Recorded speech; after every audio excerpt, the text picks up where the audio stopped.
Hello student, कैसे हैं सभी लोग। आशा करते हैं सभी लोग अच्छे होंगे। और फिर से एक बार आपका सभी का स्वागत है विनायका इंस्टीट्यूट के यूट्यूब चैनल पर। स्टूडेंट, आज हम लोग स्टार्ट करेंगे अपने अकाउंटेंसी के टॉपिक पार्टनरशिप का ये पार्ट 1 है। 5 से 7 आपके इस पार्ट में आएंगे, यानी पार्टनरशिप लंबा है जिसमें हम एडमिशन, रिटायरमेंट और डिसोल्यूशन के साथ साथ इसका इंट्रोडक्शन भी देखेंगे।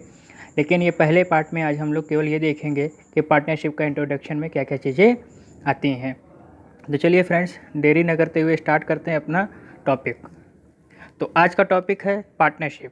देखिए, पार्टनरशिप का बेसिक आज है, तो हमें पता है ये सारी चीज़ें आप पढ़े होंगे, लेकिन फिर भी देखते हैं। 2 या 2 से अधिक व्यक्तियों का समूह जो ऐसे व्यवसाय के लाभ को बांटने के लिए इकट्ठा हुआ हो, यानी एक मान लीजिए बिजनेस होना चाहिए। यानी क्या होगा? बिजनेस होगा जैसे वे सब चला रहे हो। जैसे वे सब चलाने का मतलब मान लीजिए ABC है, तीनों लोग मिलकर चला रहे हो, उनमें से कोई एक चला रहा हो। क्या कौन चला रहा हो? उनमें से कोई, हो सकता है केवल B चला रहा हो। ठीक, क्योंकि आपने पार्टनरशिप में पढ़ा करते नॉमिनल पार्टनर भी होते हैं, ठीक है, और कई तरीके के पार्टनर होते हैं। इसके साथ साथ आगे चलिए, आगे क्या कह रहा है? आगे देखिए फ्रेंड्स, कह रहा है कि उनमें से कोई एक चला रहा हो। ठीक, यानी जैसे मान लीजिए ABC मिलकर सारे लोग चला रहे हो, या उनमें से कोई एक चला रहा हो सकता है केवल A चला रहा हो, या उनकी ओर से हो सकता है ये तीनों की ओर से कोई D चला रहा हो। ठीक, समझ में आई बात? तो 2 या 2 से अधिक व्यक्तियों का ऐसा समूह जो ऐसे व्यवसाय के लाभ को बांटने के लिए, यानी ऐसे व्यवसाय के लाभ को बांटने के लिए इकट्ठा हो जिन्हें वे सब चला रहे हो, यानी सब चला रहे हो, उनमें से कोई एक चला रहा हो। यानी ABC में से हो सकता है कि केवल A चला रहा हो, या B चला रहा हो, या C। बाकी पार्टनर वर्किंग पार्टनर्स हैं। ठीक, या हो सकता है इनकी ओर से कोई एक चला रहा हो। क्या कहलाता है? साझेदारी कहलाती है। ठीक, चलिए, इसमें बहुत कुछ नहीं पढ़ना है, इसलिए केवल सीधी सीधी चीज़ें हम आपको समझाएंगे। इसका उदय सर्वप्रथम कहाँ हुआ? इटली के रोम में हुआ। ठीक, ये फैक्चुअल चीज़ें इसको आपको याद रखनी है। कहाँ हुआ? इटली के रोम में हुआ। जबकि इंग्लैंड में 1284 ईस्वी में इसका जन्म हुआ। आपको भारत का याद करना, भारतीय साझेदारी अधिनियम कब बना? 1932 में। यानी भारत की में साझेदारी अधिनियम कब बना? 1932 में। चलिए, अब अगला आपका टॉपिक है फीचर्स ऑफ पार्टनरशिप। क्या है? Features of partnership. तो देखिए, ये क्लियर है आपका, 2 या 2 से अधिक व्यक्ति होंगे। ठीक, व्यवसाय होगा, क्योंकि जब भी 2 व्यक्ति पार्टनरशिप करेंगे, ऐसा नहीं है ना कि चाय पीने के लिए पार्टनरशिप करेंगे। सीधी सी बात है, कोई ना कोई होना चाहिए। अच्छा, साझेदारी फर्म का पंजीयन कैसा है? फर्म का पंजीयन ऐच्छिक है। यानी ऐसा नहीं, याद रखिएगा, ये क्वेश्चन कई बार आया हुआ है कि अनिवार्य है, आवश्यक है, या ऐच्छिक है। तो बच्चे अनिवार्य लगा कर आ जाते, तो अनिवार्य नहीं है, क्या कर रहे हो, क्या होगा? ऐच्छिक है। तो याद रखिएगा कि पंजीयन कैसा है? ऐच्छिक है। अच्छा, लाभ का बंटवारा, तो याद रखिएगा, अभी इसमें एक हम बताएंगे लाभ का बंटवारा किसके अनुसार? सबसे पहले साझेदारी संलेख के अनुसार। लाभ का बंटवारा किसके अनुसार? साझेदारी संलेख के अनुसार। यानी साझेदारी संलेख में जो समझौता हुआ होगा, यानी साझेदारी संलेख में पार्टनरशिप के पार्टनर्स के बीच में जो समझौता हुआ होगा, उसी के अनुसार लाभ का क्या करेंगे? बंटवारा करेंगे।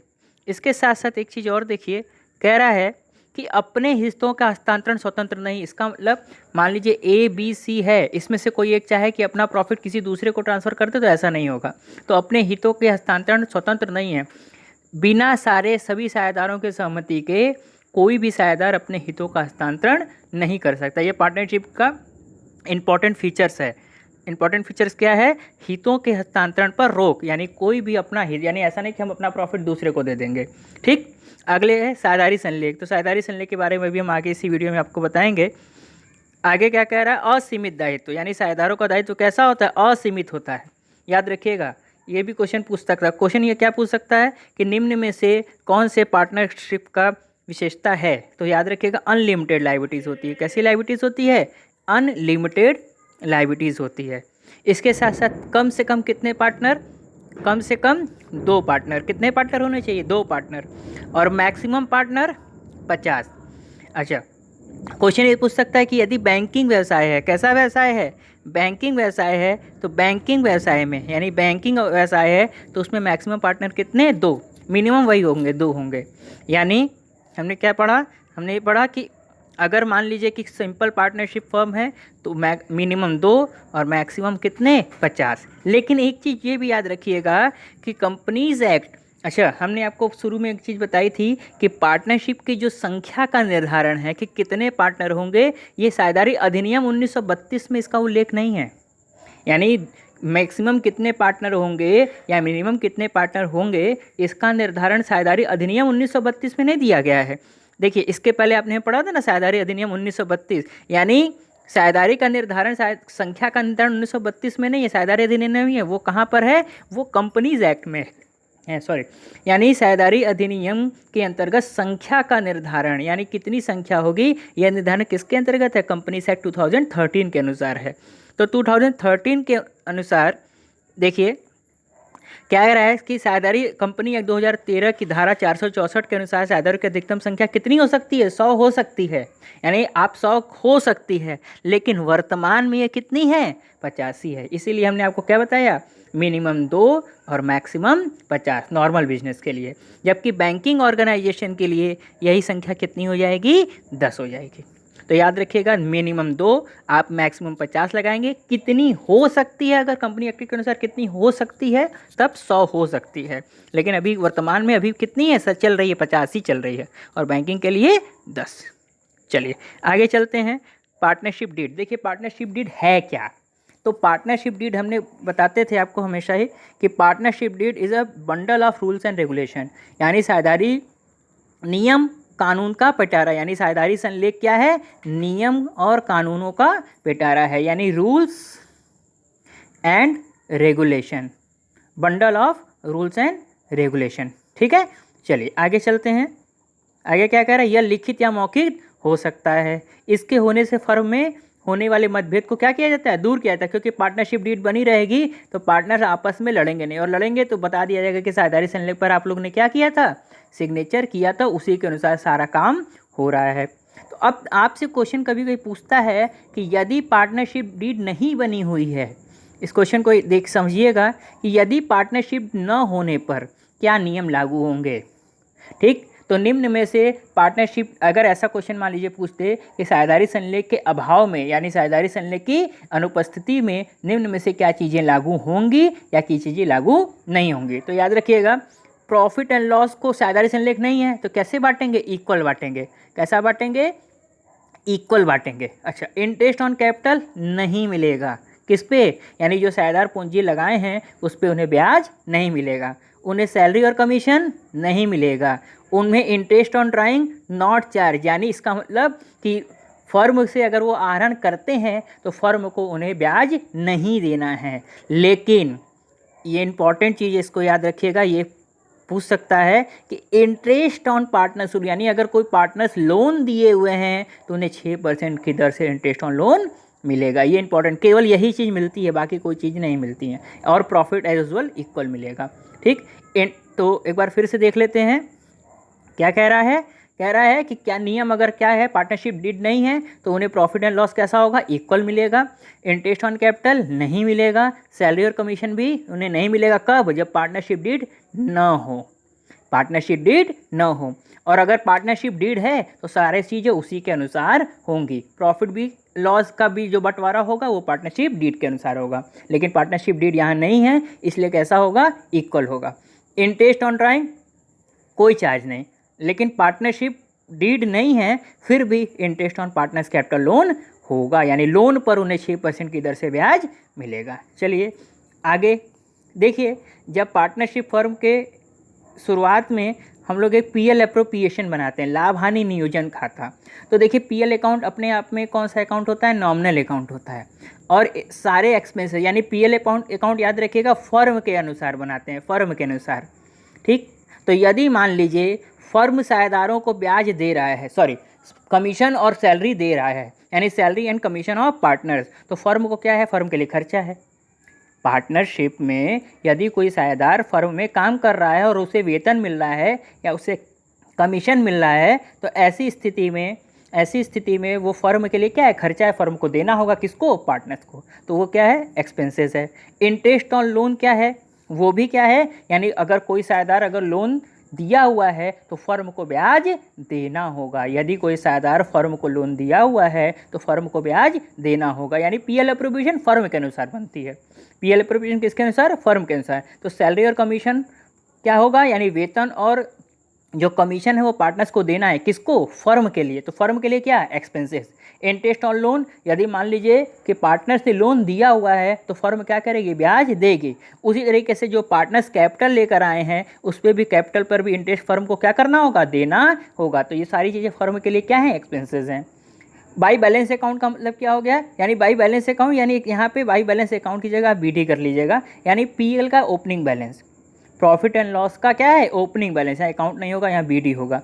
ठीक है, by balance BD, by balance BD यानी पीएल का ओपनिंग बैलेंस। इसके अनुसार इंटरेस्ट ऑन ड्राइंग। अब यहाँ पे देखिए इंटरेस्ट ऑन ड्राइंग क्रेडिट क्यों हुआ? इंटरेस्ट ऑन ड्राइंग इसलिए क्रेडिट हुआ कि यदि फर्म से आहरण करते हैं, साझेदार निकाल रहे हैं पैसा, यदि मान लीजिए ए ने फर्म से 10,000 रुपया निकाला, ए ने फर्म से कितना निकाला? 10,000 निकाला, तो वो ब्याज क्या करेगा? फर्म को देगा। तो फर्म को देगा तो ये फर्म के लिए क्या है? इनकम है। उसी तरीके से मान लीजिए फर्म ने कहीं पैसा लगाया है, तो फर्म ने पैसा लगाया तो उसको ब्याज मिलेगा। फर्म पैसा कहीं लगा रही है, इन्वेस्ट कर रही है, तो उसे ब्याज मिलेगा। तो ये सब सारी चीज़ें क्या हैं? फर्म के लिए ये सारी चीज़ें इनकम है। यानी interest on drawing, interest on investment firm के लिए क्या है? इनकम है। और इनकम क्या होता है? क्रेडिट होता है। ठीक है फ्रेंड्स, चलिए आगे। ये सारी चीज़ें आप पढ़े हैं इसलिए बहुत ज़्यादा इसमें एक्सप्लेनेशन नहीं कर रहे हैं। पार्टनर्स कैपिटल अकाउंट, तो देखिए पार्टनर्स कैपिटल अकाउंट दो प्रकार का होता है, परिवर्तनशील पूंजी और स्थिर पूंजी।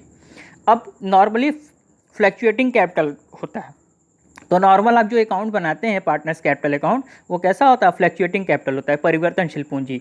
जब फर्म लिखा होगा कि नहीं स्थिर पूंजी के अनुसार बनाना है तभी। इसमें साझेदार लाई गई पूंजी को किस में दिखाते हैं? क्रेडिट पक्ष में। यानी जब आप कैपिटल अकाउंट बनाते हैं तो क्या लिखते हैं? बाई बैलेंस बीडी, ए का, बी का और सी का, ये लिख देते हैं बाई बैलेंस बीडी। सी तो नया आता है इसलिए कैश लिखते हैं।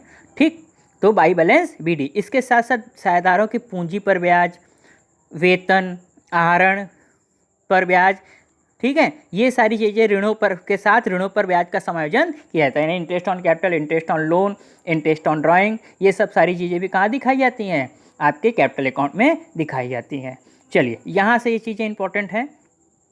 अगर मान लीजिए, यदि मान लीजिए कि फिक्स कैपिटल की बात की जा रही है, तो जब फर्म में स्थिर पूंजी रखी जाती है यानी फिक्स कैपिटल रखी जाती है, तो ऐसी स्थिति में कितने खाते खोले जाते हैं? 2 खाते खोले जाते हैं। कौन कौन सा? एक कैपिटल अकाउंट और दूसरा करेंट अकाउंट। तो याद रखिए जब कैपिटल अकाउंट खुलेगा तो नॉर्मली आप लोग क्या करेंगे? बाई बैलेंस बीडी करके, यानी ए और बी का मान लीजिए 10,000 है और 20,000 है, तो इसी को टू बैलेंस सीडी करके बंद कर देंगे।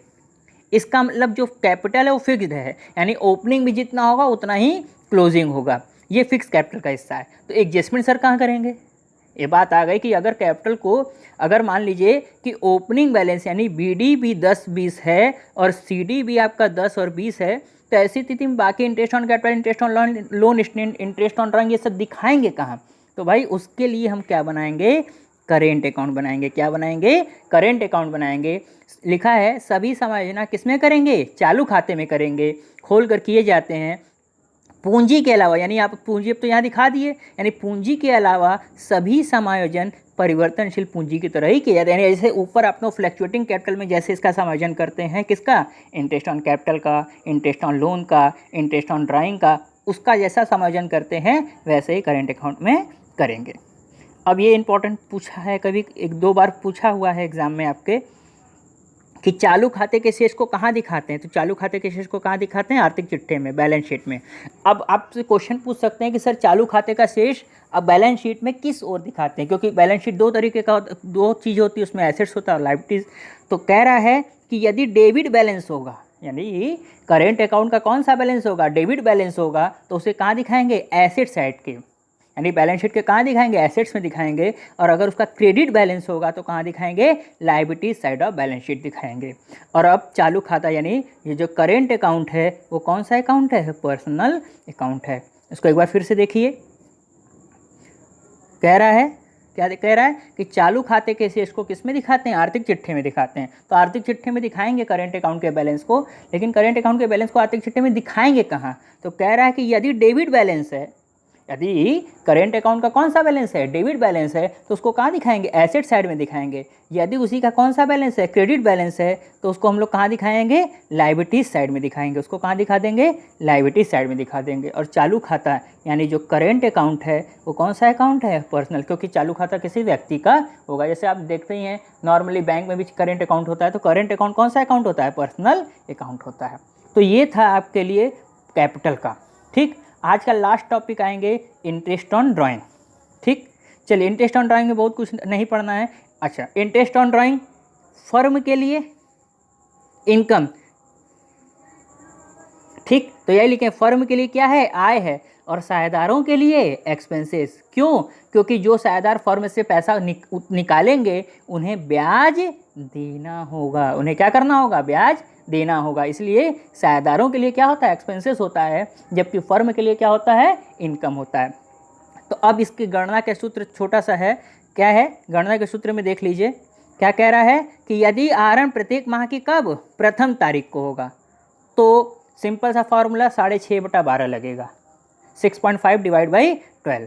ठीक, यदि मध्य तिथि में होगा, कब होगा, मध्य तिथि में होगा, तो 6/12 लगेगा। ठीक, यदि अंतिम तिथि को होगा तो 5.5/12 लगेगा। ठीक, यानी फर्स्ट दिन होगा, यानी फर्स्ट डे होगा तो 6.5/12, अगर बीच में होगा यानी मिडिल में होगा तो 6/12, और अगर मान लीजिए लास्ट डे होगा, कब होगा, तो 5.5 डिवाइड बाई 12। चलिए इसको आगे हम बताएं हैं एग्जाम्पल से। देखिए एग्जाम्पल को समझिए क्या कह रहा है। यदि राम प्रत्येक माह की प्रथम तारीख को 2000 रुपये, कब, फर्स्ट डे, कौन सा डे, फर्स्ट डे, 2000 आहरण करता है, और यदि ब्याज की दर कितनी हो, 9000 हो, तो ब्याज की राशि ज्ञात कीजिए। तो देखिए हर महीने वो कितना कर रहा है, 2000, 2000 कितना महीना होता है, 12 महीना होता है, तो इसका मतलब 24,000 रुपये ईयर का हो गया। 2000 रुपये अगर वो हर महीने उस आहरण कर रहा है तो सीधा सा मतलब है कि एक साल में कितना हो जाएगा, 24,000। अब क्या करेंगे, अब ये करेंगे कि 24,000 पे, यानी ये 24,000 पे 24,000 का कितना परसेंट, 9%। ये तो सिंपल सा हो गया कि भाई 9% ब्याज आ, 24,000 का 9%। अब एक चीज़ और कि प्रथम तारीख को कितना, 6.5 डिवाइड बाई 12, 6.5 डिवाइड बाई 12, 12 क्या है, महीने का है। ठीक है, तो यदि मान लीजिए प्रथम तारीख को होगा तो सिंपल 24,000 गुणे 9/100 गुणे 6.5 डिवाइड बाई 12, मिडिल होता 6/12 हो जाता, बाकी सारी चीज़ें वही हो जाती, और अगर लास्ट डे होता तो क्या हो जाता, 5.5 डिवाइड बाई 12। ठीक है स्टूडेंट्स, तो इस हिसाब से 24,000 गुणे 9/100 इंटू, यानी 24,000 गुणे 9/100 गुणे 6.5 डिवाइड बाई 12, तो इसको सॉल्व करेंगे तो कितना आ जाएगा, 1170 रुपये ब्याज आ जाएगा। तो ठीक है फ्रेंड्स, ये प्रथम तारीख का हमने आपको बता दिया है। अब आप हमें कमेंट में ये लिखेंगे कि अगर मिडिल में होगा तो ब्याज कितना मिलेगा, यदि अगर बीच में होता है, मध्य तारीख को होता है, तब कितना ब्याज होगा, और अगर लास्ट डेट को होता है तो इसमें कितना ब्याज दिया जाएगा। ये आप लोग का होमवर्क है, इसे आप लोग कमेंट बॉक्स में हमें इंटरेस्ट निकाल कर जरूर देंगे।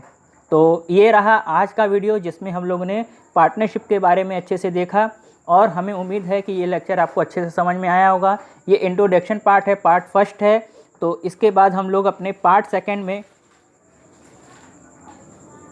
ठीक है स्टूडेंट, ये पार्ट फर्स्ट है, इसके पार्ट सेकंड में हम लोग जो पढ़ेंगे वो आपका नेक्स्ट टॉपिक जो होगा वो गुडविल एंड मेथड होगा। नेक्स्ट टॉपिक जो हम लोग पढ़ेंगे वो गुडविल एंड उसके मेथड्स पढ़ेंगे। ठीक है friends, thank you to all from Vinayaka institute. ठीक है फ्रेंड्स, तो ये रहा आज का टॉपिक, और उम्मीद करते हैं कि आपको अच्छा लगा होगा तो अपने फ्रेंड के साथ इसको शेयर करिएगा, और सब्सक्राइब करना मत भूलिएगा। जब आप सब्सक्राइब करेंगे तो उसमें ऑल का पॉइंट आएगा, उसको ऑल पॉइंट बता दें, ऑल को अगर क्लिक कर लेंगे तो आपको सारे नोटिफिकेशन मिलते रहेंगे। वीडियो बनाने बहुत मेहनत लगती है, इसलिए अगर आपको अच्छा लगा हो तो इसको लाइक करिए, शेयर करिए, सब्सक्राइब करिए, और ज़्यादा से ज़्यादा आप इसमें कमेंट करिए और आंसर देना मत भूलिएगा। ठीक है फ्रेंड्स, तो मिलते हैं अपने नेक्स्ट वीडियो के साथ जिसमें हम लोग गुडविल डिस्कस करेंगे। तब तक के लिए थैंक यू, शबा खैर, नमस्ते, जय हिंद, जय भारत। Thank you.